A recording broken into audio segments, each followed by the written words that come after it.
Hi hello welcome to our channel Sravanthi Bulloju home vlogs. Today special recipe carrot సగ్గుబియ్యం పాయసం. Carrot సగ్గుబియ్యం కాంబినేషన్లో ఇలా ఎప్పుడైనా పాయసాన్ని ట్రై చేశారా? అయితే ఇలా ఒక్కసారి ట్రై చేసి చూడండి. చాలా టేస్టీగా ఉంటుంది, క్షణాలలో రెడీ అయిపోతుంది. క్యారెట్ను తినడం ద్వారా శరీరంలోని బ్లడ్ లెవెల్ను పెంచుతుంది. అలాగే సగ్గుబియ్యం తినడం ద్వారా శరీరంలోని వేడిని తీసేసి చల్లదనాన్ని అందిస్తుంది. మరింకెందుకు ఆలస్యం, సింపుల్గా టేస్టీగా క్యారెట్ సగ్గుబియ్యం పాయసాన్ని ఎలా ప్రిపేర్ చేయాలో చూసేద్దామా? పాయసాన్ని ప్రిపేర్ చేయడం కోసం స్టవ్ వెలిగించి బౌల్ను పెట్టుకొని 2 నుంచి 3 టేబుల్ స్పూన్ల వరకు నెయ్యిని వేసుకోండి. నెయ్యి పూర్తిగా కరిగిన తర్వాత డ్రై ఫ్రూట్స్ని యాడ్ చేసుకోండి. డ్రై ఫ్రూట్స్ అనేవి మీ ఇష్టాన్ని బట్టి మీకు అందుబాటులో ఉన్న డ్రై ఫ్రూట్స్ని వేసుకోవచ్చు.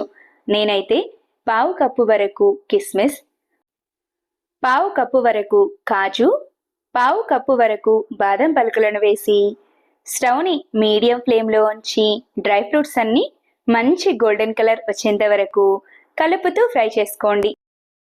డ్రై ఫ్రూట్స్ చక్కగా ఫ్రై అయి మంచి గోల్డెన్ కలర్ రాగానే నెయ్యి రాకుండా బౌల్లోనికి తీసుకోండి.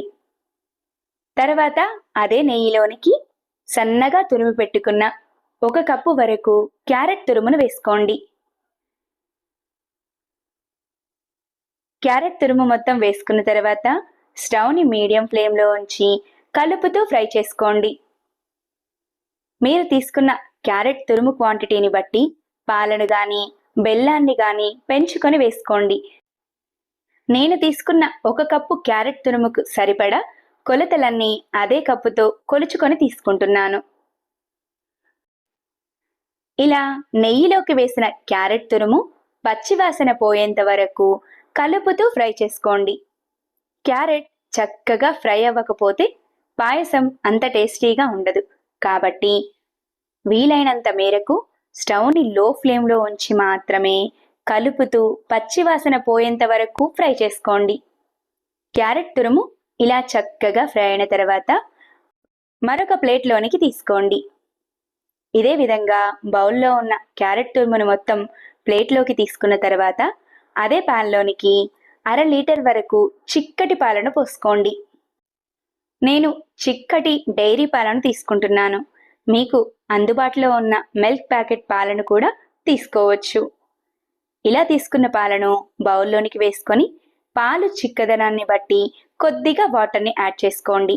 నేను పెద్ద సైజుగా ఉన్న 1 కప్పు వరకు వాటర్ని యాడ్ చేసుకున్నాను. ఇలా పాలల్లోకి వాటర్ వేసుకున్న తర్వాత స్టవ్ని హై ఫ్లేమ్లో ఉంచి పాలను మసలనివ్వండి.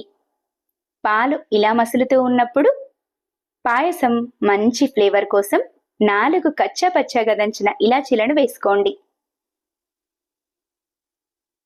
ఇలాచీలను వేసుకున్న తర్వాత స్టవ్ని మీడియం ఫ్లేమ్లో ఉంచి పాలను చక్కగా మసలనివ్వండి.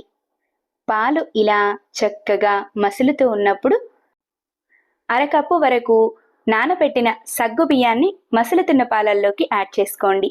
సగ్గు బియ్యాన్ని ముందుగానే నేను నానబెట్టి తీసుకున్నాను.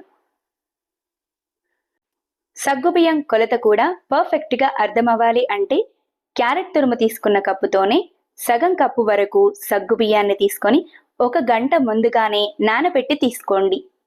ఇలా తీసుకున్న సగ్గుబియ్యాన్ని పాలల్లోకి వేసుకోండి.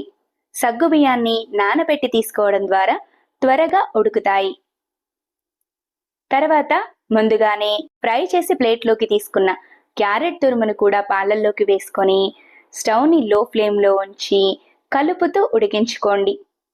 సగ్గుబియ్యాన్ని ముందుగానే నానబెట్టి తీసుకున్నాము కాబట్టి ఉడకడానికి ఎక్కువగా టైం పట్టదు.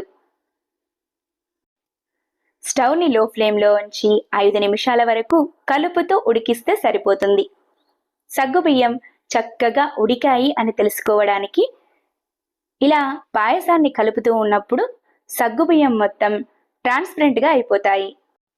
లేదా కొద్దిగా సగ్గుబియ్యాన్ని చేతిలోకి తీసుకొని కాస్త ప్రెస్ చేశారంటే సగ్గుబియ్యం మొత్తం మెత్తగా అయిపోతాయి.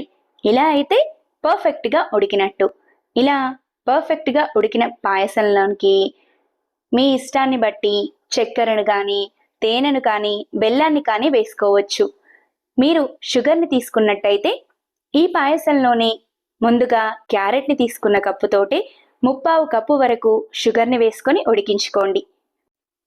మీరు బెల్లంతో పాయసాన్ని ప్రిపేర్ చేస్తున్నట్టయితే స్టవ్ ఆఫ్ చేసిన తర్వాత మాత్రమే 3/4 కప్పు వరకు సన్నగా తురిమిన బెల్లాన్ని పాయసంలోనికి వేసుకొని బౌల్పై మూతను పెట్టి పాయసం వేడి పూర్తిగా చల్లారేంత వరకు పక్కన పెట్టండి. పాయసం వేడి కాస్త చల్లారిన తర్వాత బెల్లం తురుము కలిసేలా బాగా కలుపుకోండి. పాయసం ఉన్న వేడికి బెల్లం తురుము చక్కగా కరిగి పాయసంలో కలిసిపోతుంది. అంతే, సింపుల్గా టేస్టీగా క్యారెట్ సగ్గుబియ్యం పాయసం రెడీ. ఇలా రెడీ అయిన పాయసంలోనికి ముందుగానే నెయ్యిలో ఫ్రై చేసి తీసుకున్న డ్రై ఫ్రూట్స్ను వేసుకొని ఇలా అయినా సర్వ్ చేసుకోవచ్చు. కానీ పావు గంట పాటు ఫ్రిడ్జ్లో పెట్టి సర్వ్ చేసుకుంటే కూల్గా చాలా టేస్టీగా ఉంటుంది. సింపుల్గా టేస్టీగా క్యారెట్ సగ్గుబియ్యం పాయసాన్ని ఎలా తయారు చేయాలో చూశారు కదూ. నా వీడియో కనుక మీకు నచ్చినట్టయితే లైక్ చేయండి. ఇలాంటి మరెన్నో ఇంట్రెస్టింగ్, టేస్టీ, హెల్దీ రెసిపీస్ కోసం నా ఛానల్ని సబ్స్క్రైబ్ చేయండి. ఈ క్యారెట్ సగ్గుబియ్యం పాయసాన్ని మీరు కూడా తప్పకుండా ట్రై చేసి ఎలా వచ్చిందో కామెంట్ చేయండి. Thanks for watching. Wait for new recipe daily 6 AM.